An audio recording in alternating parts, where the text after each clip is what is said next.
Being a people pleaser, having this people-pleasing tendency is extremely toxic towards yourself and towards others. If you think of the reality of a people pleaser, it's insane, right? Or some of the, you could say, rules that go on in your head. You could think of, well, I'm a people pleaser. I must always please others. So there's one rule. Must always please. Must never contradict. Must never get in any conflict or argument. Must make sure that people always feel good around me, or else. And it's like you live in this world of just scary monsters. Like, that's actually the reality. It's like, you're all scary monsters that I must please. Don't eat me. Here, monster. Here's some niceness. I'm agreeing. Don't eat. Oh, another monster. Ah! That's the reality. And you're creating this. And then you don't feel safe within, and it's just always on the lookout. Did I offend them? Even if you send a text, how did they interpret that text? What if the monster misinterpreted it and is mad? It's baffling. Okay, so that's the reality you live in. You destroy your self-esteem. You also cannot ask for help. Crazy, because that's putting a burden on the monsters. I don't want to ask anything of them. They're more important than me. Must worship the monsters. I can't put my own well-being first. I can't help myself. I'm a nobody compared to the monsters. Which is why, if you're a people pleaser, it is not selfish to put yourself first. It's the good old put your oxygen mask on first. If you don't help yourself, hey, how can you help others? If you don't help yourself, how can you help the monsters? You can't. It's not selfish. And there is a point where you help it's cliche, but there is a point where you help yourself so much that it overflows and allows you to help others. If you think about it too, when it comes to people pleasing, it's not just being nice, it's being manipulative. And in a way, it's you trying to control other people. So think about it. Pleasing others. Would you like to please someone you care about? Yes? No? Yes. Would you like to be nice to someone you care about, that they're happy? Yeah. Well, that's great if it's authentic. But if it isn't, then that's manipulation. And that's people pleasing. It's not actually being nice. When you're going up to the monster, like, hi, monster, don't eat me. It's the same as me going up and just coming off as some sleazy car salesman. Oh, I love that's the coolest shirt I saw. You're so great. That's actually also the coolest shirt I saw, and that one too. You'd be like, ugh, just what a lying, manipulative, just icky. That's people pleasing. It's not authentic. It's out of fear. It's out of fear of being rejected, out of fear of experiencing perhaps conflict, disagreement, tension. Ultimately, your niceness is this coping mechanism. So it's not genuine. You might try to rationalize it. Look how nice I am. No, you're not. You're manipulative. You're a little sleazy, manipulative person who hides under the just niceness label. That's all it is. No different than virtue signaling. Look at me. You don't actually care about that. You're just signaling. Same with the niceness. You're just fake. And honestly, for all of you, if you are in this pattern, start placing that negative label on it. Don't look up to it. Don't value it, being like, it's so pretty. Well, it could be worse. No, it's terrible. You can also write this down. Screw being nice, be real instead. Authenticity over being nice. And that's where you're nice by choice, because you feel inspired to be nice. Versus, I have to, or else. Use niceness to escape negative emotions. Use niceness to get approval. Ugh. And then what also happens going deeper is that people sense it. They sense that it's fake. They're not dumb. You might trick them a little bit, sure, but after a while it's like, ugh. And ultimately, you come off as having no personality. You're just a mirror of that person. Like, you might think that's what you want. Like, a people pleaser sounds pretty nice if someone always agreed with me. Really? Maybe at first, but how boring would it be after a while? Like, say I just liked everything you liked. Once more, what's your favorite movie? I don't know. Pick one. I would say Pretty Woman. Me too. Yeah. What do you like to eat? What's your favorite Italian dish? food. Oh, me too. What kind specifically? Spaghetti. No way, me too. So say whatever you said, I just always agreed. You'd be like, am I talking to a mirror? That's literally it. You're like, you have no personality, there's no uniqueness. You also never get to experience me. So what does that mean? In any interaction, it's always a dance. Meaning sometimes, like if you're talking or doing, you're at the cause, and I'm on the receiving end, and I get to experience him. Then I talk, and you get to experience me. Right now, I'm at the cause, and you're all experiencing me. Meaning, I feel the same if I talk to you, because I'm doing. But if suddenly you started talking, it'd be different, and I'd be feeling different depending on who's talking, because I'm on the receiving end. And that's an interaction. That's a friendship. That's a relationship. It's you're both experiencing each other's uniqueness and vibe.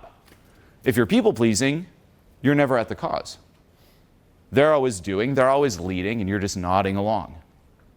And for them, it's like a one-person show. They're like, oh, what is this? And the most annoying kind of people-pleasing is the person who repeats what the other person says. Oh, you went to the spa? Yeah. Nice. How was it? Cool. It was cool? Yeah. Ah. Actually, it was amazing. It was amazing? Yeah. Oh, nice. I know what you are doing. You know what I'm doing? Give him a hand. Come on, that was good. So it illustrates that point that, the rationale is this. If I repeat what he says, could he ever get mad at me or pissed off? No, because it's the safe route. It's like if you say you like the color orange, and I say I like the color orange, you can't get mad. So if someone doesn't want to get rejected and just please, the safest route is repeat what they said. Oh, you went on vacation? Yeah, we went down to Spain. You went to Spain? Just repeating. It's like, oh, come on.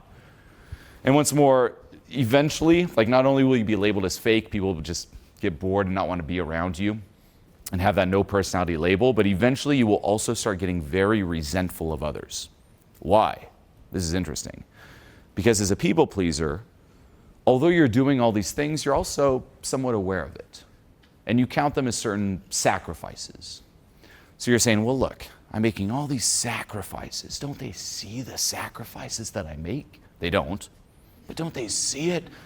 How I'm betraying myself and going above and beyond so they like me. And then whenever they might not do what you do, because what you do is toxic and extreme, you get extremely pissed.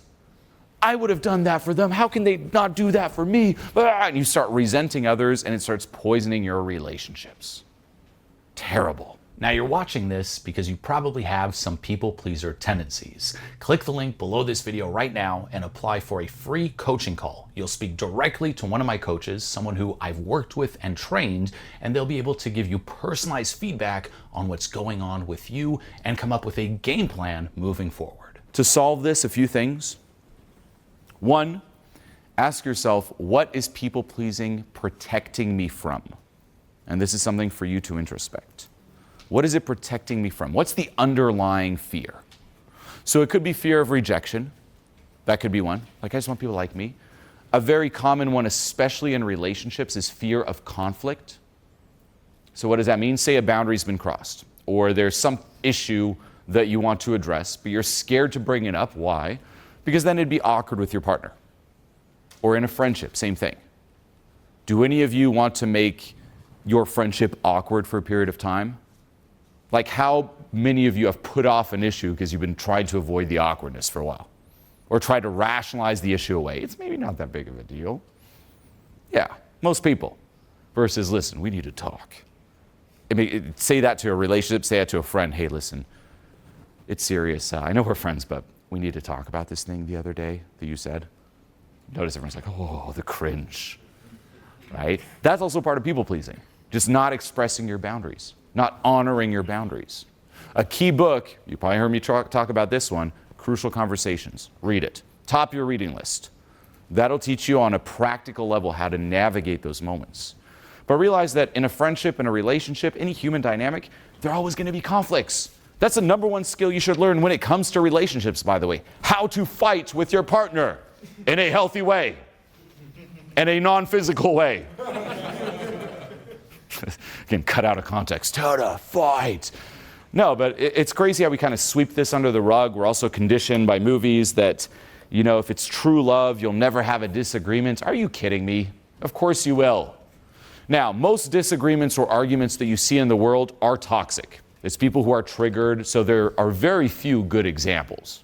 So that's why I'm like, well, it's better not to fight. But there is such a thing as healthy arguments, healthy disagreements. So read that book, let go of the fear, realize it's okay. The same with a friendship, it's okay. You can audit also, if you're a people pleaser, audit your friendships and relationships the past few years and look at how many times you did actually fight. If the answer is none, not good. You naughty little people pleaser. I never fight with my friends. I never fight with my partner. Then you're people pleasing. It's good to fight. It's good to disagree. Okay? Look for resentment. Even passive aggressiveness in a way is also a form of people pleasing. Where what's passive aggressiveness? It's you trying to, like, say you did something that pissed me off or crossed a boundary. Like you said something and I'm like, ugh, but I'm too scared to let you know, like, hey, we need to talk about what you said. I might just like shut down and then I'll just be passive aggressive hoping that you figure it out. So say we hang out and I'm just like, you're like, hey, how's it going? I'm like, I'm fine. I'm fine. Something wrong? Nothing. It's like, can we talk? Do you want to talk about it? Nothing to talk about. What are you talking about? There's nothing to talk about here. Can't believe you. So what am I doing? I know something's wrong. I know a boundary's been crossed. Now here's the crazy thing. More often than not, especially in relationships and friendships, you don't know that you crossed a boundary. Why? Because I never told you there was a boundary there. So when you cross it, what I do, instead of saying, hey, you crossed a boundary, so now you know, which is healthy, so then next time you're like, oh, I see a boundary's there. If I'm just quiet, what am I saying? You have to figure it out. You have to figure out my boundary for me. And you have to express it for me. You have to apologize for my boundary for me. It's madness. That's also part of people pleasing. And notice, what's the fear? The fear is ripping the Band-Aid off and having that temporary, unpleasant conversation. So sink into what's the fear around negative emotions? And that's something to let go of. What's the fear of being real? Something to let go of. What's the fear of even being rejected? You should all be getting rejected on a regular basis. Now there's different types of rejection. Socially, there's you being an idiot, you being mean, but then there's also rejection, just lack of chemistry. Whether romantically, friendship-wise, business-wise. And that's normal. Like I said, if all of us here, we just hung out casually, outside of this self-help context, some of you would not like me and I wouldn't like you. Guaranteed. Now, does that mean I'm going to look down on you and disrespect you or you are? No. It's just like, hey, we're just not friends. We just don't really mesh. Same at school. You don't get along with everyone equally. There is natural chemistry. That applies in life. And your job is to be you authentically, so there is that authentic magnet polarity, so you attract the people that really click and you repel those who don't. And you better be repelling them. Practice, too, honoring your own boundaries. Practice listening to your body. Also recognize when a boundary's been crossed. Most people have no idea, but there is a feeling. Stop ignoring that feeling the same way we ignore that voice of intuition. When someone does something you're not okay with, says something you're not okay with, you feel it. You're like, ooh, your body will tell you. And you can look into boundaries, something to look into. There are different kinds. There's time boundary, emotional boundary, physical boundary. Learn about those, and then learn about your own. And lastly, as I mentioned, crucial conversations, deep inner work, letting go. But it also, once more, all starts with start being disgusted with being a people pleaser. No more people pleasing. Authenticity, polarity versus people pleasing and nice.